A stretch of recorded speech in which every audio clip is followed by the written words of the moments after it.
உங்களுக்கு முன்னாடி 4 பேர் எந்த சொல்கிறாங்கல்ல. ஓகே.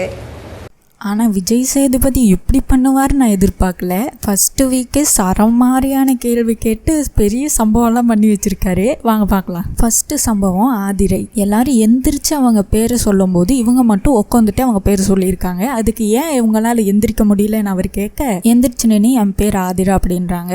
உங்களுக்கு முன்னாடி 4 பேர் எந்திரிச்சு நின்று பதில் சொன்னாங்கல்ல அப்படிங்கிறதுக்கு ஓகே அப்படின்னு ஒரு மாதிரி தனாவட்டா பதில் சொன்னாங்க. இந்த ஓகேக்கு என்ன அர்த்தம் அப்படின்னு அவர் கேட்க, நான் நார்மலாக தான் சார் சொன்னேன் அப்படிங்கிற மாதிரி அவங்க சொல்ல, அப்போ எனக்கு நார்மலாக கேட்கலையா, நீங்கள் ஆக்டர் தானே, எந்த மாடுலேஷன் சொல்கிறீங்கன்னு கூட உங்களுக்கு தெரியாது அப்படிங்கிற மாதிரி கேட்டு, எந்திரிச்சுன்னு சொல்கிறது அது அவங்களோட விருப்பம் அப்படின்னு அவங்க சொல்ல, இவர் உங்களோட விருப்பத்துக்கு ஒன்றும் இங்கே வரல, உங்களுக்கு எந்திரிச்சுன்னு சாதாரணமாக பேர் சொல்கிறதுல என்ன பிரச்சனை அப்படின்னு கேட்டதுக்கு, சொன்னல நான் அப்படின்னு அவங்க சொல்ல, நீங்கள் சொன்னது எனக்கு கேட்கலே நான் சொல்லலையே அப்படின்னு சொன்னார். இது அது மாதிரி ஷோ கிடையாது அப்படின்னு சொன்னார். லாஸ்டா இப்போ ஒரு பிரச்சனையை நம்ம டிஸ்கஸ் பண்ணுறோம் அப்படின்னா அது உங்களை இது பண்ணுறது கிடையாது, உங்களை டார்கெட் பண்ணுறது கிடையாது.